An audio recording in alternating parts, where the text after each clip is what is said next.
Welcome to the Tech Egg. Don't get scrambled. Enjoy the video.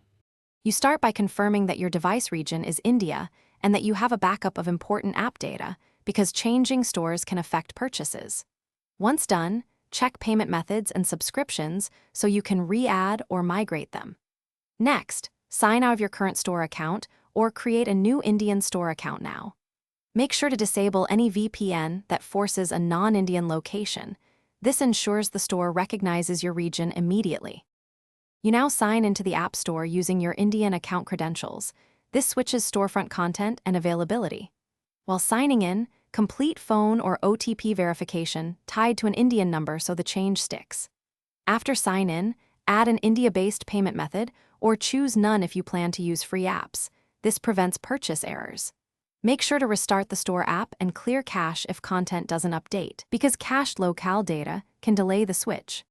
You finish by restarting your device and opening the store to confirm the region now displays India and localized pricing. Once confirmed, reinstall any region-specific apps and restore purchases where supported and verify subscriptions are active. If the change fails, clear the store app cache, remove the account, and repeat sign-in with verification. If that still fails, temporarily disable VPN and try again. As a last resort, contact store support while noting the exact error message you see. Thanks for watching. Consider subscribing if I helped unscramble your problems.